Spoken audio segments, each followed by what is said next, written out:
President Donald Trump is not just willing to give amnesty to so-called dreamers, he's also down to give permanent legal status to several 100,000 illegal immigrants who benefit from a little-known amnesty program. Temporary protected status was created in 1990 to help individuals who couldn't return to their home country due to a catastrophe such as a natural disaster or civil war. A total of 435,048 illegal immigrants from 10 nations, El Salvador, Haiti, Honduras, Nepal, Nicaragua, Somalia, South Sudan, Sudan, Syria and Yemen, currently benefit from TPS, according to the latest Department of Homeland Security statistics. The program has been criticized by immigration hawks for being anything but temporary, considering nations like Honduras and Nicaragua have received TPS designation since 1999. The extended period of time some TPS beneficiaries have remained in the U.S. is central to the administration's willingness to give them legal status. Given the lengthy period of their presence here,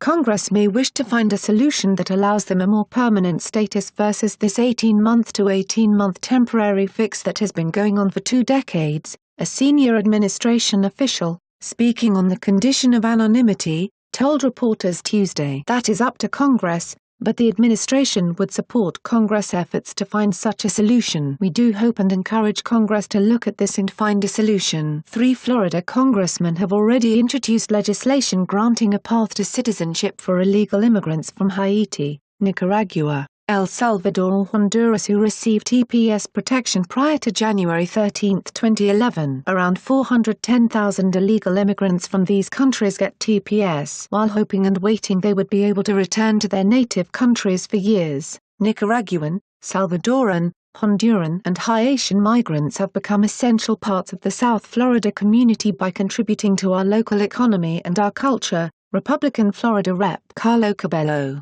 a sponsor of the bill, said in a press release. His co-sponsor Republican Rep. Ileana Ros-Lehtine added, "These neighbors have become an integral part of our society and contribute to every sector of our economy. I'm co-sponsoring this bill, introduced by my friend and colleague, Carlos, so that Nicaraguans, Haitians, Salvadorans, and Hondurans who abide by our laws are not anxious about deportation, and can instead continue to contribute to the economic prosperity of our local communities." The DHS doesn't share statistics on the number of illegal immigrants who go on to become TPS beneficiaries. Some could have had worker visas that were about to expire at the time of receiving protection from the program, but those TPS recipients would now be deportable without this protection. TPS beneficiaries are not only protected from deportation, but they are also allowed to work and receive public benefits. Trump's embrace of legislative amnesty for roughly 800,000 DACA recipients and now an additional 400,000 TPS beneficiaries betrays his campaign promises. When politicians talk about immigration reform,